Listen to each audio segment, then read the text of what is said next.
All right, everybody, well, we're going to let people go ahead and come into the room while we're getting a little bit ready. So Sue Elson is our guest. She is going to be co-presenting with me today on how to have LinkedIn without the cringe. Now, we are going to have some links in chat, so please make sure you have your chat open. If you guys have any questions, please put them either in the Q&A or chat. That's entirely fine. We will try to address those as they come up.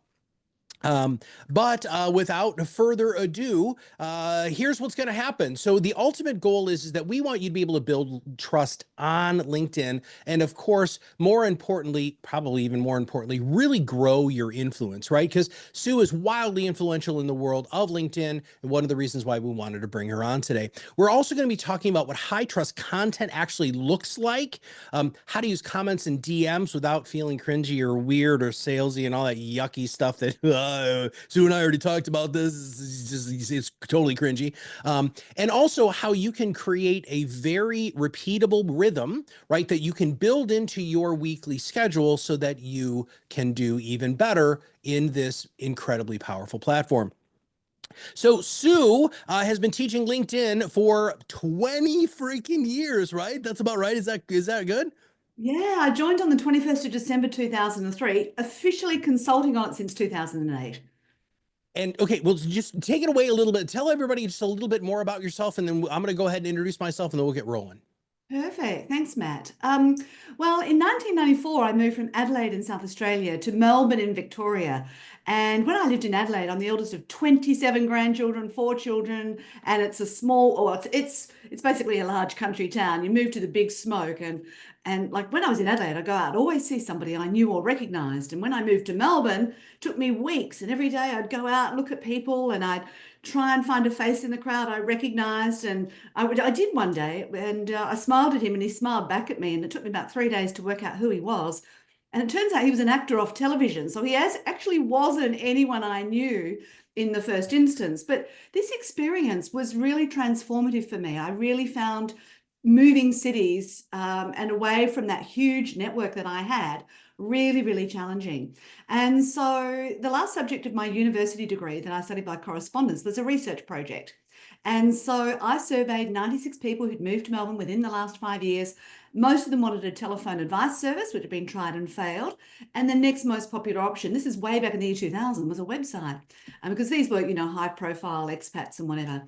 And so in 2001, I launched my first website, but in late December one year, I went looking for online networks because I wanted to be a network that connected people to other networks. And that's when I found LinkedIn. So when I joined it, it was really just an online resume and jobs board. And over the years, it has really grown and developed. And when Microsoft acquired it in 2016, I was super scared because shortly after, they did a big refresh and a whole lot of features just vanished overnight. And I just couldn't breathe for like 3 days. I'm thinking, this is, disastrous news. So what I did was I created a survey and I made it publicly available and had all these Microsoft engineers looking at the results because I was real live time, providing the updates on a LinkedIn article, which they had around at that time. They'd just launched LinkedIn articles. And I said, how many of you people want all these features back? And loads of people voted and everybody said, yes, we want it all back. And so fortunately, they brought all these things back and a few more. There was one thing they didn't bring back, which you and I would know, Matt, how valuable this is, which is tagging your contacts. Like you Oh can get yeah. it in Sales Navigator, but you can't get it in the free version. And that was just this amazing feature where, particularly if you're in marketing, you want to know who are your cold, who are your warm, who are your hot leads. You want to know who your referrers are. You want to be able to engage with them. So not having that tag was one thing we lost forever. But the good news is during the COVID pandemic, they actually got rid of a lot of staff, but somehow they managed to bring in a whole lot of innovation. So, it's been really amazing. They've just continually grown. I've got involved with the LinkedIn Content Editors Program here in Australia, and they've supported me, and, all sorts of amazing things have happened. But if we talk about, where does LinkedIn fit in that sort of online presence? We'll just go back a slide. Oh, sorry. Yeah, you've got to make sure that Uh, yeah, no, okay, all right. Well, yeah, that's a great one. Just back one more because Okay. that previous one. Oh no, we might have missed one. All right, but anyway, look, what I'm saying is it's a really, really valuable network, but the number one thing you still need to prioritize, and I know this sounds funny coming from a LinkedIn expert, is your own website. Oh yeah, I got your slide here, Yeah, sister. There it yeah, is. that Yep. one. That's the one. So, although I went online with my first website in 2001, newcomersnetwork.com, SueOlson.com did not appear until 2012. And so, for anybody out there, if you've been sitting on the fence, please buy your own domain name and start putting content on it because all the senior leaders, all the people in business, everybody wants to know who you are. And the place where you can put that entire story is on your website. And then the idea is to share it on any of your content, share it on social media. So every blog post that appears on LinkedIn, usually I've already put it on my website first, unless it's a repost or something like that. Hmm. And the other thing you need to have as part of your digital persona is reviews. And I recommend that you have them on recommendations on LinkedIn, Google reviews, Facebook reviews. And the reason you need Facebook reviews is somebody is using Bing to search you. Only Facebook reviews show up, not Google reviews. So you need to have Facebook reviews. And then, of course, you have reviews that are on your own website. So I have a little habit of, if Matt sends me an email and says, Sue, you were fabulous, I won't go back and say, Matt, can I please put that on my website? What I'll do is I'll just whack it on my reviews page on my website and I'll say podcast host. And Hmm. that way, I don't have to get your permission, but I keep adding content to that reviews page of my website. Yeah. Well, and in financial services here in the States, just make sure that you guys are all paying attention because some of you can have reviews, some of you can have all of that stuff on social, some of you can't. So just make sure you're checking with your compliance Perfect. department. All right. Well, you want to kind of dive into some of this stuff here because I mean we're going Sure. hard and fast here, my friend. Yeah, yeah. Well, I like to make sure every word adds value. So that's the key. Okay, so I've written 5 books, and 2 of them are on the topic of LinkedIn. And my 5th book, which was also a finalist in the Australian Career Book Award, talks about this setup, shine, and surprise methodology. And so, for any of you who are prepared to connect with me on LinkedIn and mention ProudMouth, I will send you a digital copy of the book, free of charge, no problem. And you can go through page by page the process to do all this stuff with LinkedIn. So the first thing I do when I'm working with client is I do a backup, both a save to PDF as well as a get a copy of your data from the back end of LinkedIn. I then go through the most important settings that I recommend that you adjust. You change your URL to just your own name, which optimizes you in search results and looks way better on your digital signature or business card, whatever. And I get you to collect your stats because if we're going to improve things, we need to have a baseline point and say, here's where you started, here we go from there. The next thing I do is help them optimize their personal LinkedIn profile, which most people do not do. So I say most people are digitally literate, as in they've got a LinkedIn account, but not digitally competent, using it to their best advantage. And then, of course, if you've got a company page, optimize that. And then it's time to actually surprise people with endorsing them for their skills, giving and receiving recommendations, reacting to posts in the newsfeed, adding comments to posts in the newsfeed, and then, of course, finally posting. Now, if you're comfortable, you can post your own stuff, but if you're not quite there yet, you can curate some amazing stuff from Matt or I or somebody else and share that if it's relevant for your audience. Yeah. Yeah, and just making sure that you're doing what you can for, and we talk about this right at the outset of this whole webinar is, the authenticity, what you really need to be able to do to make a real connection, Absolutely. because LinkedIn is still really about real connections, and I'm just gonna, you and I can talk about this. Actually, was my goal was to really talk about some of the things that LinkedIn really needs to fix, but then some of the things that we're finding works really well, and then of course I'd love for you to add your stuff. So number one, stop trying to sell in DMs, like especially right out of the gate. And the other thing that I think is important, if somebody says no, respect the no. So this just happened to me a couple of days ago. I had an unsolicited LinkedIn request, and you know how it says decline with message or without message. I declined with a message. I said, look, I'm not interested. Thank you very much. And I hit send. And then they started spamming me and I'm just like, oh, so I reported them. I'm like, you know what? This is just not appropriate at all. Have you had that experience? Absolutely. I take no prisoners. You mess up with me once, I report, I delete. Because Yay! LinkedIn is like the goose that lays golden eggs. And if we do not look after that goose, we are going to ruin it and we will have no golden eggs left. Yeah. So, yep, I'm absolutely with you on that. Well, when you were talking about all the, your history and how you got to where you are in the world that we live in today, please also remember everybody that LinkedIn is not meant for a transactional mindset. It really is to build relationships. It's a networking place. And if you go to a networking group, a BNI or an international, whatever, and you're going in and you go to one meeting and you try to sell, nobody's going to buy your stuff and you're probably going to get kicked out. LinkedIn is very similar in the kind of ethos that we have to live in, the rules, the social mores and folkways that are built into the LinkedIn culture. So please think about it as a long-term relationship, but the power that it has to really Mm. get in front of your ideal prospect is really, truly, truly remarkable. So Mm. I'm not saying you don't ask for business, because I asked for business on LinkedIn. I had 2 appointments today, Sue, that came directly from LinkedIn Communications, but it was 5 or 6, back and forth DMs deep before I Yeah. sent before, I offered something like, hey, we have it's called a free strategy session. If you want to go ahead and dive into this more deeply. Most people take it actually, because much like you, because you and I talked about this when we were Yeah, practicing yeah. for this, we both respond to our messages like in a timely manner with meaningful stuff, right? So, all right, what's your take on that? Look, most people don't ever think of looking at the user agreement for the platform they're on. But please Google the LinkedIn user agreement. There is a section in there called do's and don'ts. And it's not hard, it's not complicated, it's really obvious. But please, if you're going to do those kind of things, you run the risk of losing your LinkedIn account without warning and no chance of getting it back, which is another reason why I suggest the backup. But on the top of that LinkedIn user agreement screen, there's a professional community policies, and you will get some great ideas out there just about how to be a nice LinkedIn citizen.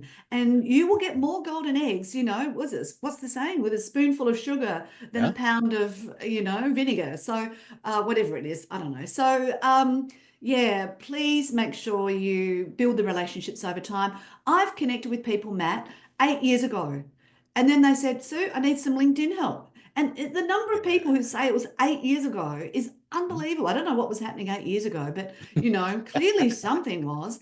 And so what you do is you connect with people and then you keep maintaining your relationship by always putting out really uncringeworthy content and uncringeworthy messages, and then eventually it just automatically comes to you because you've got that rapport. Now, back in the day, before we had LinkedIn, we had to create a physical newsletter, we had to print it up, we had to post it out, Yeah. we had to keep email addresses, we had to cope with all the email addresses, sorry, the residential addresses, the mail that came back, then we had to find out their new address. Yeah. It cost us money every single time we did this. And the other thing you may recall, Matt, is we never had access to a senior leader. There was a gatekeeper. There were 64 Yeah. gatekeepers. There was a chain of command. And unless you passed 69 chains of command, you would never speak to the top person. I Uh, mean, it just wouldn't happen. But now we can ping them direct. I mean, how amazing is that? it's unbelievable, and it always makes me laugh because I do all the sales here at ProudMouth, much like you do all the sales for your organization, and I'll have people who will come on, they come to a webinar, we got an email from us that were because they're not really on social, and oh, but, Matt, social media doesn't work at all, and I'm gonna take what you just said. In fact, I want to pull that clip, Sue, and just play Yeah. that for him, because you're absolutely right.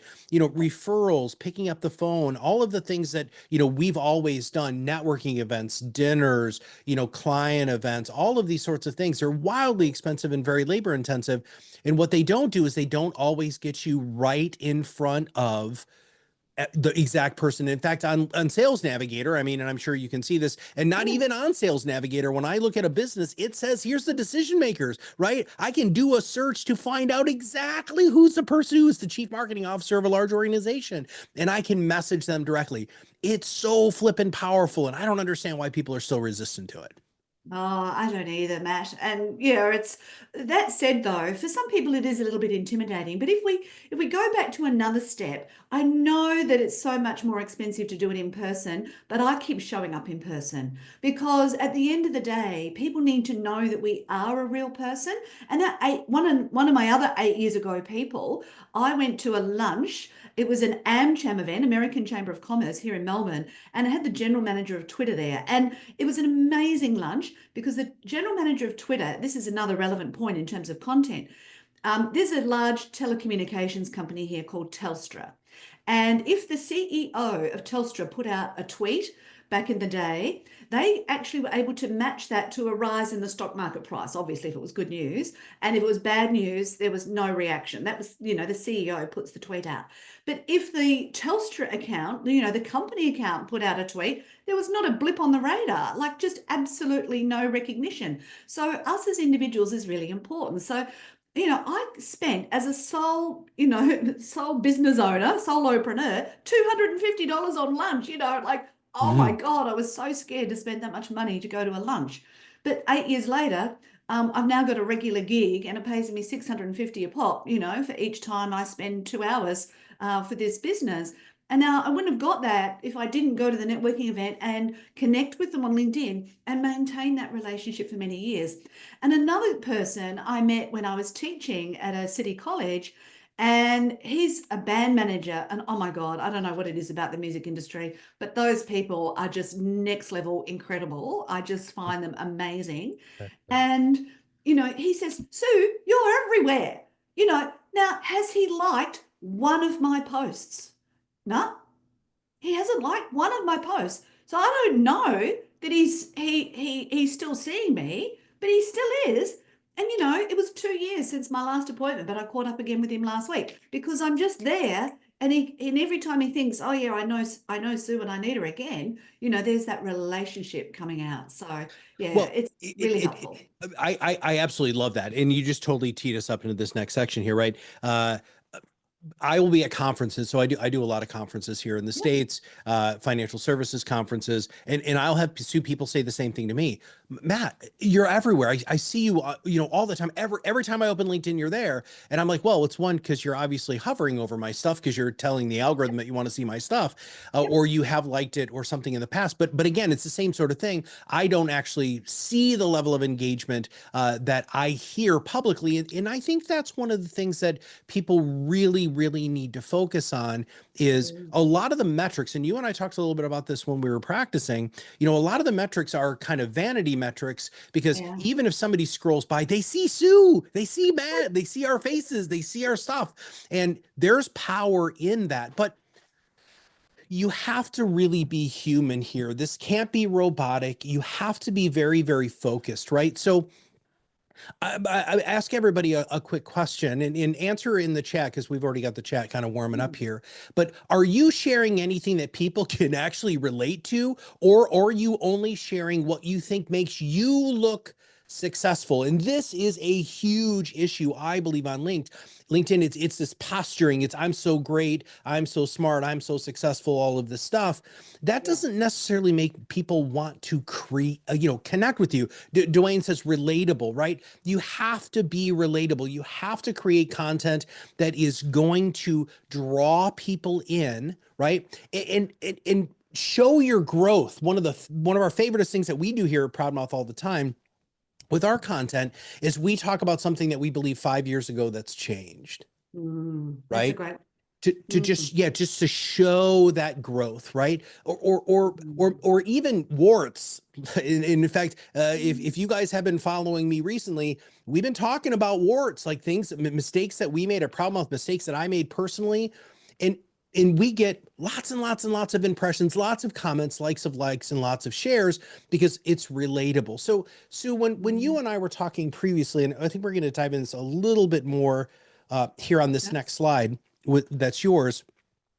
We believe in something we call it the 4-to-1 rule. So for every 4 posts that you do that's professional, you want to do one that is more personal. Now, I don't think you and I actually 100% see eye to eye on the level of personability uh, Mm. that we personally share at Proudmouth versus what you teach people. So do you mind, can we just dive into that a little bit? Because Yeah, absolutely. yeah, So here. I personally, I've chosen a motto, which is friendly and professional, not Mhm. personal.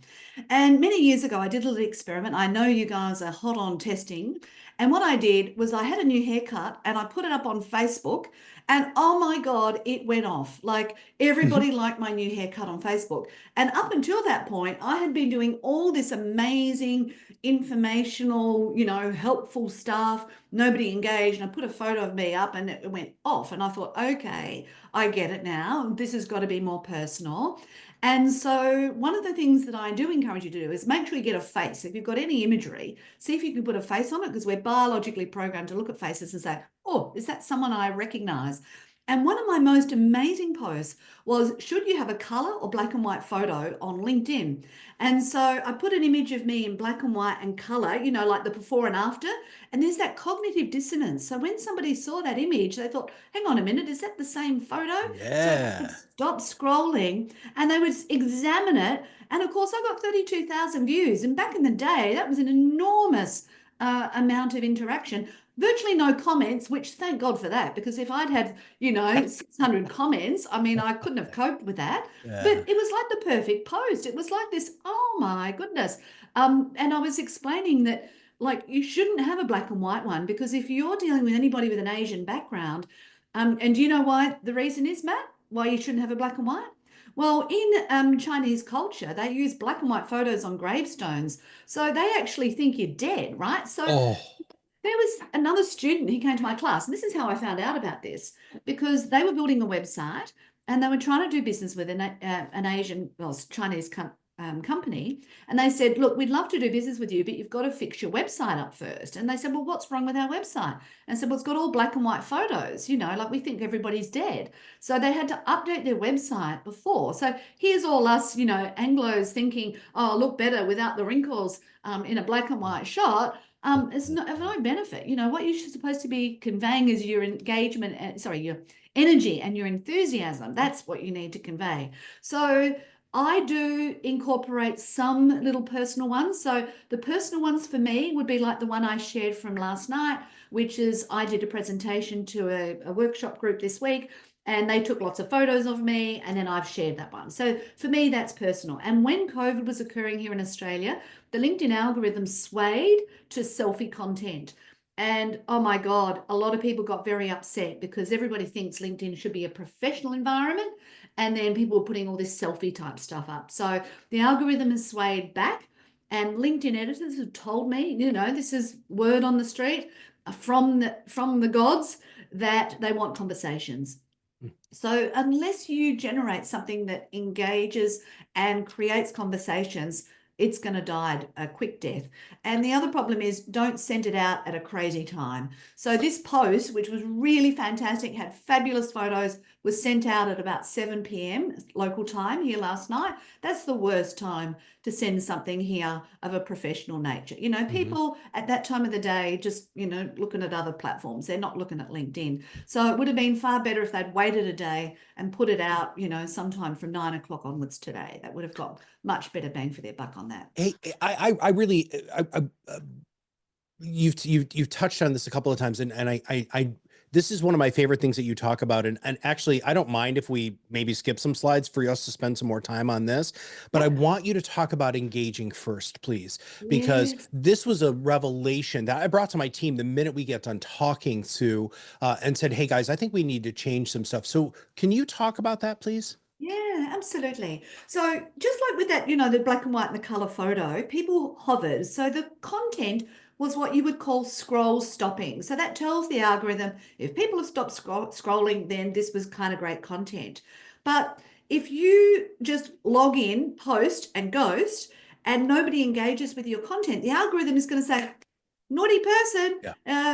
slap on the wrist and you're out. And because, why should you're not being a good LinkedIn citizen. So if you go to linkedin.com/dashboard, you can see now where they're keeping a record and you can see it. How many things have I done good this week? Now, it was originally brought to me. I don't know where I found this. I go to between 1 and 4 events every week to keep myself up to date. Like I am a learning junkie and I've been doing that since the year 2000. So, okay.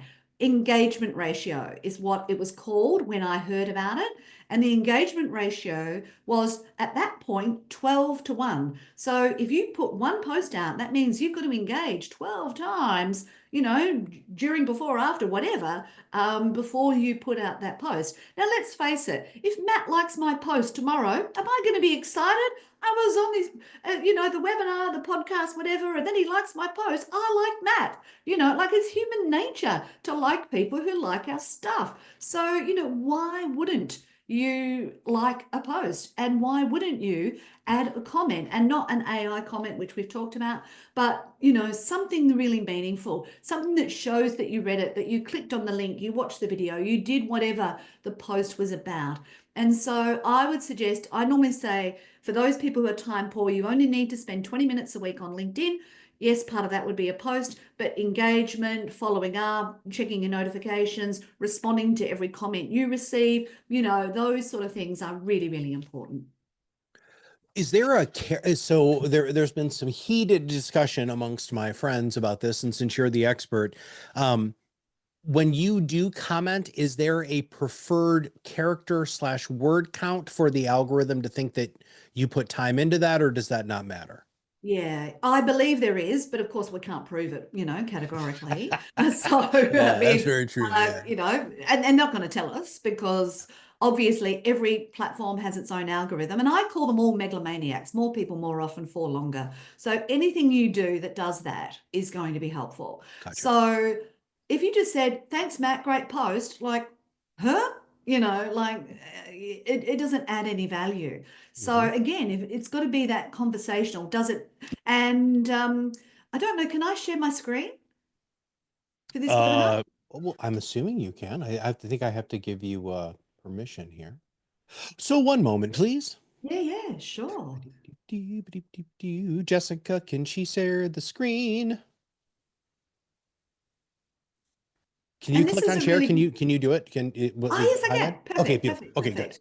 Okay, so what we've got here is a post from Karen. Now, Karen is another LinkedIn expert. And what she did is she wrote this post, and she's got a bit of a beef about people writing in the first person or the third person, their about section. And here she goes on a bit of a rant about, she doesn't like people writing in third person, right?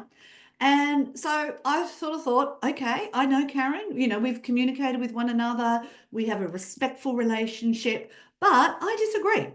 Yeah. So, okay, so, people have said it's insightful, 33 comments, and I decided to write a comment. So here it is. In my view, it depends on your purpose. Secondly, if I'm reading the word I, I'm thinking about me, but I'm reading about you, so therefore I don't like it. And sometimes when people use the first person, they say, I this, I that, I something else, I, who wants to hear that? So you can also use no person, started here, went there, did this. But I personally prefer the third person. Sue started here, or Sue's looking for this, because when you're reading about Sue, you're thinking about Sue, you're not thinking about yourself. So it was all done respectfully. It got 600 impressions, as you can see there. Hmm. And Karen liked it, and Karen responded. And she did @mention Sue Elson. I just wish I could remember where I read it or heard it, but it made sense to me. So basically, what she's saying is if you are the author, you have to write in first person. You're not supposed to write in third person if you're the author. Well, I'd never heard of that. I don't know where that comes from, but anyway. And so, this is what happens in. But the first thing she said was, great to hear this pushback, Sue. Like you, I'm not fond of too many I statements, blah, blah, blah. And then I responded because, I wasn't sure about that comment about if you're the author, you must write it. So I said, I always believe first person was a tense, not a writer. So interesting to hear that. And then again, she @mentions me, so it gets notified to me that she said something. And if you're clearly the author. Now, at this point, I am not going to drag out the argument and say, Sure. but I still believe, like that is disrespectful. Yeah. I just like it because I want her to know that I read it and Yeah. I agree with it, but there's actually no point having this conversation any further. But it was all respectful, and by the time we got down to here, there's less impressions. But she will still be left with, yep, Sue is a valuable contributor to LinkedIn. The conversations kept going, and it would have helped her post because because it got engagement. it would have helped her post. So she would still end up better off with me commenting than if I hadn't commented. Yeah. Yeah. What a magnificent example. That's just the perfect beyond perfect. All right, let's see. So because you just, again, I know that we practiced this a little bit, but you just totally queued us up for the next thing, right? Which is fantastic. I love it when this happens in webinars. uh please make sure that you write like you talk. And in fact, and this is where AI can really fall down, but can also be a really good way for you to quickly get to where you want to get. AI can be used in a very, very good way to be able to just basically like help you with research, build a foundation, but you need to put the Mattness, the sooness onto the Mm. post to make it really sound like you. I remember early on at ProudMouth here, because I haven't been on LinkedIn as long as you have, but I've been using it quite extensively since about 2008. And and we had a new person at the company, and she had written a post for me, um, and it didn't sound like me. Right. It just really didn't. There were words that I know I don't use and stuff. And I had people, Sue, reach out and be like, "Hey, dude, what's Are you going on?" okay? Yeah. And it wasn't, you jerk or whatever, you're lazy. It was, is everything all right? Because man, that post really sounded weird. And that's something that we really have to pay attention to as you continue to grow. It's not like, and I'm going to use an analogy that you used. You're at a networking event. You're not going to grab your assistant to come in and answer a question when you're face to face with somebody at all. You're going to answer the damn question. LinkedIn is very, very similar to that. So we've got a couple of things here that I want to go ahead and share. And this is just a way to show the big, big difference between when you have something that is really not engaging, right? Yeah. That's just really dry, really boring. Is it informative? Yes. Is it educational? Meh. But we talk about the perfect content formula here all the time: storytelling, education, entertainment, call to action. And I want you to always keep those things in mind. And when you look at the difference between what BizBot 3000 did and what Michael Eckstein did, is look, it feels so different. Well, and also probably doesn't hurt that he's got a really warm and engaging picture. Yeah. So what do you think about this? Okay, so absolutely agree. And I mean, I've been using tech for a long time and I experiment with AI as everybody does. And one of the really exciting things is because I've been producing all my content on my website first, there's this little story that I'll just go a little sidebar. John Espirian is a LinkedIn expert in the UK, and he got 100 people to put into their favorite generative AI engine. So Google Gemini, ChatGPT, Microsoft Copilot, whatever, Perplexity, your top 5 LinkedIn specialists. And he collated the results of those. And in the entire world, I ended up equal 6 with him in the top 10. So I appear in AI search results, which is what we have to also think about. So let's not just think about AI as a tool to help us with the everyday. Everybody's moving over to AI at some point. So if we don't appear in these AI results, we're going to have a problem. But every time I go to AI and I have an idea and I tell it, write me a post on LinkedIn for business, and it gives me the most banal crap, you know, probability based. It's terrible. The content is awful. And that's exactly what BizBot has produced. The same old F, that we've seen forever. And nobody wants to read that because it's not insightful. So the way I like to use AI is I like to draft something and use it as a testing platform. Is there anything else I could have added? Because there'll be some Ah. little nugget that, is part of the vernacular that I might not have thought of despite my extensive experience. And that can be a little tweak that I can use to just sharpen it and say, yeah, that's something I've missed. So have actually given up on using it as a content creation tool because it's just so off the mark and it doesn't cut through my lived experience, knowledge, know-how, and expertise, and it doesn't understand my audience, adequately enough. And I've also tested it with my poetry. So I've got over 150 poems on my website. So there's enough content there. Anything else I could have added? Yeah, thanks for that in the chat. I asked it for help. Could I improve my poetry? And Mhm. it gave me these horrible answers, Matt. I just about cried because it was the same old stuff that every boring traditional publisher has told me at every webinar I've gone to about how I should improve my writing. They've all that traditional read everybody else's work, copy somebody else. I'm thinking, why the Yeah. hell, if I'm a creative, would I copy someone else? Like, this is just not the way I want to do it. So then I asked the bot, well, what's good about my poetry? And then it said the same stuff. So the AI is, in my view, completely flawed at this point in time. And so we must be very, very careful about how we use it. A lot of the information is inaccurate because it's based on probability, not on scientific method. And so, yeah, I really dislike the one on the left. Now, the one on the right, what I would suggest that Michael could do to improve this post is I am a huge fan of topics at the beginning of a post. So I put Mhm. in capital letters, which I know in computer language is shouting, but if I'm scrolling through the news feed and you've given me a topic which says changing careers, I can say, you know what? I don't want to change my career. Move on by. Save me the time. And I'm respecting the reader by doing that. So if I do changing careers and then, I've still got the emojis, I've got one sentence, one paragraph, I've got a short sentence, but not broetry, where it's 64 three-word sentences. I mean, God, don't they annoy you? But I love that. Go back to that previous post. There's a comment that you've made, or that slide, sorry, with Michael there, and boy, I don't know, whatever that, however you pronounce that, but that's a bit of his personal style, Yes. which is fantastic. These sort of mistakes cost big money. Well, I wouldn't use sorta, but if that's his language, that's fine. A second look couldn't hurt, and that's a really gentle Yes. introduction to a call to action. We're not saying call me now, duh. We're just saying, second look, and I also like resting business face. Hashtags, I think, can be used for three reasons. Now, a lot of people are telling us hashtags make no difference to the virality of your content. So, okay, I get it, right? It's not going to help for that. But because it's highlighted in blue, I see that text. It's a visual cue. So I look at hashtags as either a name. So I put hashtag Sue Elson on everything of mine.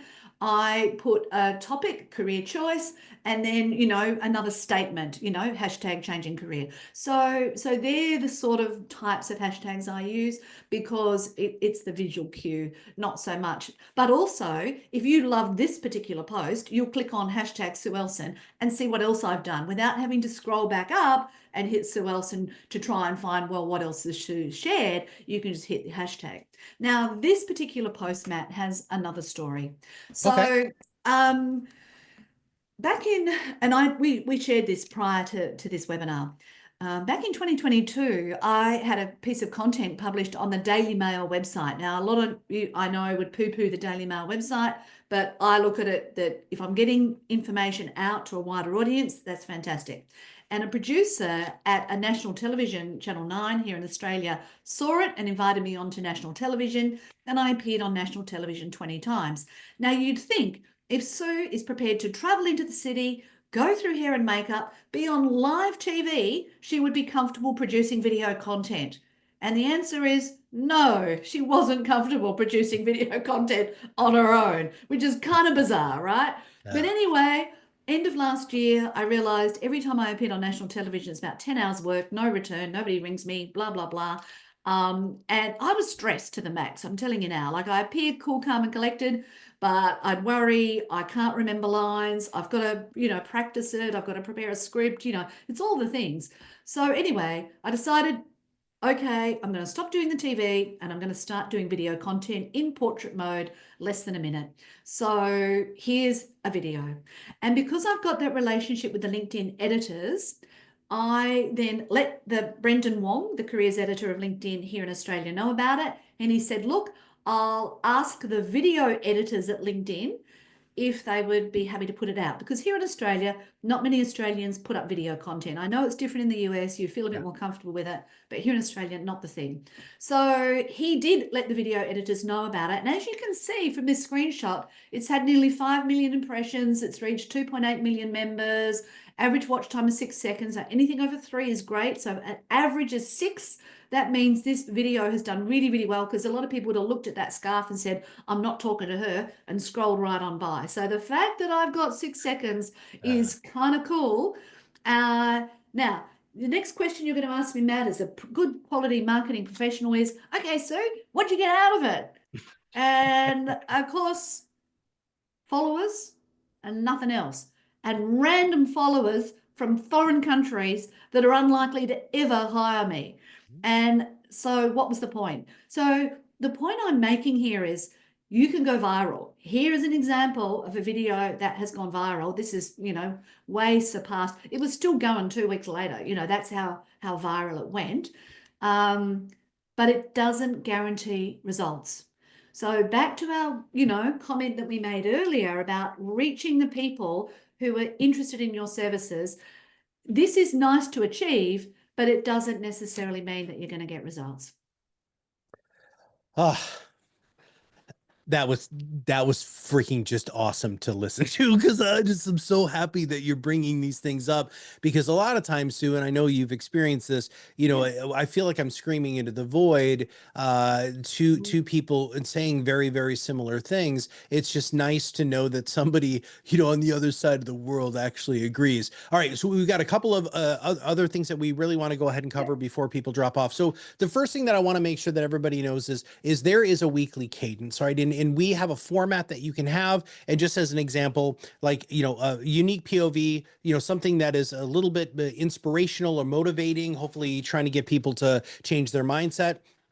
And then we do, ProudMouth has actually had very, very good success with sharing personal things, but not like creepy personal things. Like, this is just an action shot with me and my chickens in my backyard, right? Yeah. This post ended up getting, I don't know, what is it, 4,000 impressions or something like that, right? And so anytime that I share something about me as a human outside of work, again, not talking about, the things that my grandmother told me not to talk about, sex, politics, religion, money, that sort What of you had for stuff. breakfast? Yeah. Yeah. Yeah. I don't, none of that stuff. But this is, I just want people, we, like pop in the hood just a little bit so you can find out a little bit more about Matt. Right. And of And I course, like that photo there, Matt, too, because it's got a face, but it's also telling a story. Chickens in the backyard. yep. The whole picture tells the whole story, which Yeah. I love.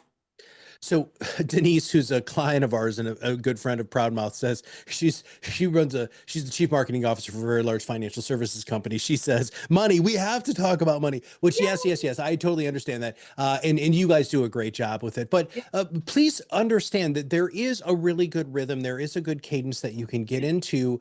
And you really need to build trust. And so, Sue, I'm going to jump ahead a couple of slides Yep. to go to this trust building activity, because I love what you say about this. Do you mind if is it okay Yeah, if we good. move forward? Okay. Yeah, so quick wins, always respond to your messages. My daughter has recently started a business and she is the fastest responder to emails I have ever met in my life. And do you think the clients love it? Oh Yeah. my Oh, goodness, yeah. they just are so excited when they get an email right back. I don't like voice messaging because I hate sitting there and listening for 60 seconds when I could have read it in 4. Yeah. But another person I met at a networking event recently said they got amazing cut through by sending voice messages on LinkedIn. So, that's Oh. another quick one. Be willing to refer to others. So if I'm not the person for you, I will pass you on to somebody else. I'm not a done for you service. I'm a done with you. So if you don't want to do it with me, we are not a fit. And I hope my content, puts away the people who want a done for you. You guys offer a done for you service. So go to ProudMouth, fine with that. Stay in touch with your referrers. So I said at the beginning, we can't tag our favorite people, but we should click the notification bell and choose all new posts. So if I, love Matt's content, I click the notification bell, I'm more likely to see his content and I can keep liking it. So Matt will say, every time I want something to do with LinkedIn, I'm going to go back to Sue because Sue keeps liking my posts and Sue engages with me. Sue remembers me. Now, if you've got 150 followers or connections, you can create a LinkedIn newsletter, which is like an article on steroids, because the first one you produce, it will go to all the people in your network or all your followers. And then from that day onwards, it automatically invites every new connection and every new follower to connect with you. So amazing value. And then also, your creative side, because I share poetry. People say, oh, you can't put poetry on LinkedIn. Oh my goodness, wouldn't it be great? Like, my favorite person to watch on TikTok at the moment is a farmer in Western Victoria who has cows. I love cows. And he's just been away interstate for 6 days. He said he couldn't wait to come home. And this morning I see a photo of him reuniting, or a video of him reuniting with his dog and his cow prod in the front of his ute, and he's back in his farm clothes. I'm so excited by, Angus bulls. It's really crazy. So yeah, absolutely share who you are, and that other creative side. So, and look, I've even written a poem on suicide recently and shared that on Wow. LinkedIn. Now, I did get that approved by 4 people before I did it, Wow. because out of tremendous sensitivity for the topic that it was, and I wanted to make sure that I was being sensitive. But yeah, all these things are great. And also, just if you are out networking, from now on, my 3 favorite words: connect with everybody you meet, and only aim to meet 3 people and really develop the rapport with those 3 people, because everybody knows at least 250 people reasonably well. I mean, I know Dunbar's number is about 150 of the people you can maintain relationships with, but a lot of people would say, oh, do you know somebody who does painting? And they can say, yeah, oh yeah, I know Mary does painting, and they can pass you on. So if you get really good rapport with 3 people at a networking event, you've automatically got access to 750. Now, Yep. there is no way at a networking event you could have networked with 750 people. So it's much better to do that. Yeah. Well, here's the other hot take, and we saved this to the end, so hopefully people will be able to Yeah. stay on and hear this. I really need you to say this aloud. Oh, yes. Okay. Well, the irony is, Matt, this last night I boosted an event on LinkedIn. So I'm doing a little test case scenario there. But for the most part, you and I, we wake up every day excited to log into LinkedIn. Most people do not. So they do not come on and say, oh, I can't wait to scroll through the news feed and see an ad for something I might need. Oh, I can't wait to look at my screen and look at that obscure ad on the right-hand side. Oh, I can't wait to see that inbox message that's got nothing to do with me, a sponsored message. So it's expensive to use LinkedIn ads.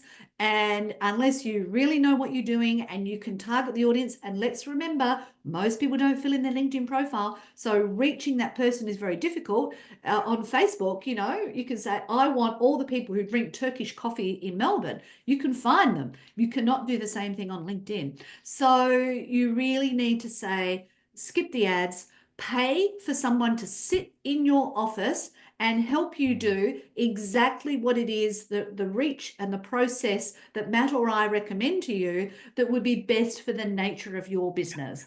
And that's the way to spend your time. You're supporting the economy. You're not supporting a megalomaniac, as in a large organization. You're putting money back into your community. You're providing jobs locally. You can't outsource this to a foreign country, because LinkedIn will see that somebody else is operating your account with a different IP address. Don't argue with me about what's called when you change the Wi-Fi, so it looks like you can't be traced. I don't know.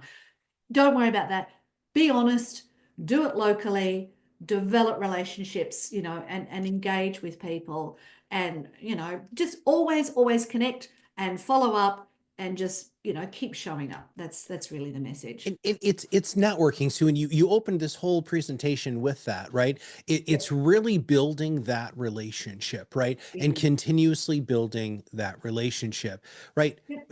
These are some of the things that we had gleaned that we know that other experts do. But I'm really going to focus on the last one because you guys can read the other ones. Is you can really build real relationships in DMs.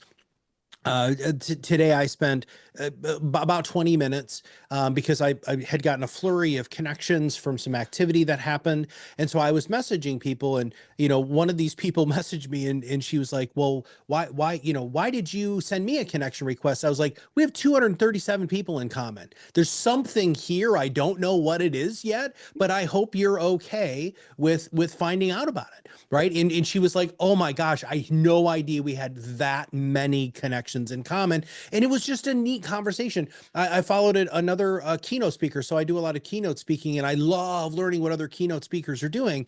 And they were really open, like, oh my gosh, I love connecting with other keynote speakers. But, if I would have just sent them just, nothing, right? If I wouldn't have, after they accepted my connection request, if I didn't make that nice initial nudge, you're just Yeah. really, really missing stuff.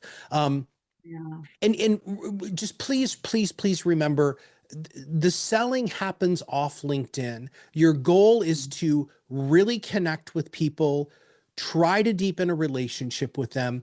Keep it simple, keep it like who you are. And again, Sue, I love that you share poetry. One of the posts that actually has gotten the most traction for me, I'm a metal artist, so you do poetry, Yes. and I actually take old recycled crap and turn it into other stuff.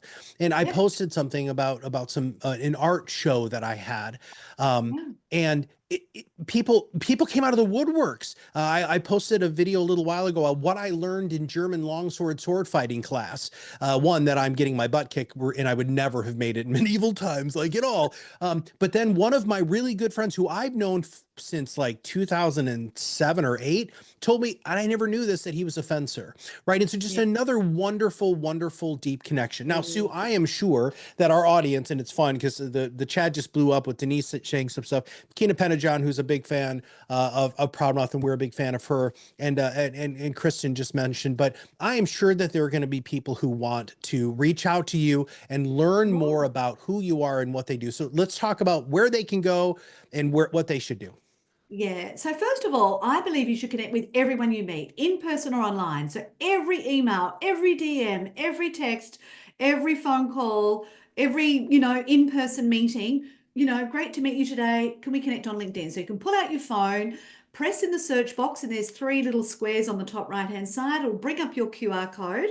Now, when you allow someone to scan your QR code, you suggest don't do anything. Wait till I pop up on your screen, and then press the 3 dots on the right hand side and choose personalize invite. So then if I forget your name, but we met via ProudMouth, then I can just search my messages for ProudMouth if I've forgotten the name, and I can see ProudMouth, and then I can reconnect with you. So it's a really good idea to personalize your invite.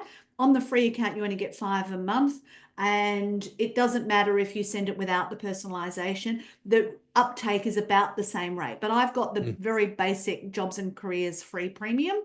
So I personalize the invite. And if you do that with this QR code, I will happily send you a digital copy of my book, which is my latest one. I have an online course that you can do, which goes videos for everything to do with the book. If you want to work with me one-on-one, it's Australian dollars, which is a lot less than US, $1.95 an hour. And if you want me to prepare something very specific for a group, and I get, all the lowdown beforehand, and I remind everybody to follow all your socials, I personalize everything, and I recreate everything. Like, nothing I use is ever the same. It's always updated version. So yeah, you're welcome to try that. But, when you do connect with me, you'll be invited to subscribe to my newsletter. It only comes out once a month, and my newsletter summarizes what I've done for the month. So I'm always repurposing content as well. And oh my goodness, Matt, if we could have more sword people and more artists and more musicians on LinkedIn, I Yeah. would love it, because they all poo-poo it. But what we don't realize is the only things that keeps us alive is our network. It is the only thing. No job, No business, nothing. And I'll tell you another quick story. My tax accountant, and I'm sure the financial people here will relate to this, said to me, Sue, you need to earn more money before the 30th of June. I want you to reach out to some people in your network and ask them to prepay you. So, with fear and trepidation, I spoke to 3 people. I said, my accountant has asked me, would you be able to prepay me? One gave me $750, one gave me $2,200, and one gave me $5,500 without me having done the work. That is the value of a network and relationships. And with the speed of tech changing, I mean, I've been online since 2001. I've seen it and it's exponential. The last 3 years, we've had more growth than we had in the last 20. So, let's remember that this is just going to continually change. So it's not what you know or who you know, it's who or what finds you and how you can be verified. And that verification happens through relationships. People say, all right, Sue was on Matt's program, what's Sue like, blah, blah, blah. People are going to do that due diligence. They're going to find out. And if there's so many choices online and they don't know what to do, they're going to ask their friends for referrals, So again, you've got to maintain those relationships. Yeah. Yeah. Yeah. Well, Network equals net worth. Perfect, Denise. yeah, I know. Thank you. I was just Denise, just that you're 1,000,000% correct. Okay, well, I'm gonna add on to Yeah. her pitch here, right? So listen, we are not LinkedIn experts here at ProudMouth. We help with the social media, we help with the podcast, the video, and we can post for you with strategy. But if you're really looking at diving in and really making your LinkedIn sing, please go ahead and engage Sue. She's authored books on this. This is her area of expertise. But if you're looking at your stuff right now, your overall marketing strategy, your content marketing strategy, and how you want to become more influential in the marketplace, and if you want somebody to just take a look at what you're doing, this is a free strategy session. It's free. All right. I don't sell you anything. Now, at the end, I might say, hey, I have something that you might be interested in, but it's really a free consultation. And Sue, earlier today, I had 3 of these calls today. And Wow. in one of them, the some of you will laugh who've been on many of these webinars, but I opened up their website and it was 2 old white people sitting on a boat. And he lived in Ohio, where there's not a lot of lakes and stuff like Water. that. I'm just like, oh my God, this is so cliche. And he wanted to create a podcast, and his marketing demographic was ages 55 to 70, people who had over $250,000 investable assets and wanted to retire. And I'm like, you're competing with people who spend 10 million a month on ads. Like, you can't do that. So anyway, so if you want a free strategy session, I'm just going to warn all of you, I am going to look at your stuff. I'm going to look at your stuff. And through our experience here, I wrote the book on social media and financial services in 2012. I've been doing it for not as long as Sue has, but for a while. I'm going to look at your stuff. I'm going to look at your website and look at your social. I'm going to look at what content you're creating. And my goal is to provide you with 2 to 3 actionable items in this free strategy session to make it so you're going to be more successful. So please, please, please, I'm going to go back to Sue's slide. Please go ahead and click on this QR code. If not, you can just go ahead and message her on LinkedIn, because surprisingly enough, she will respond to you very quickly, as she has with me. But for Sue and all of us here at ProudMouth, I want to thank all of you very much for your time. And for those of you who are joining us on the recording afterwards, please make sure that you're connecting with all of us too. So Sue, thank you very much for everything. Thank you, Matt. Been fun. Thanks, guys. Bye-bye.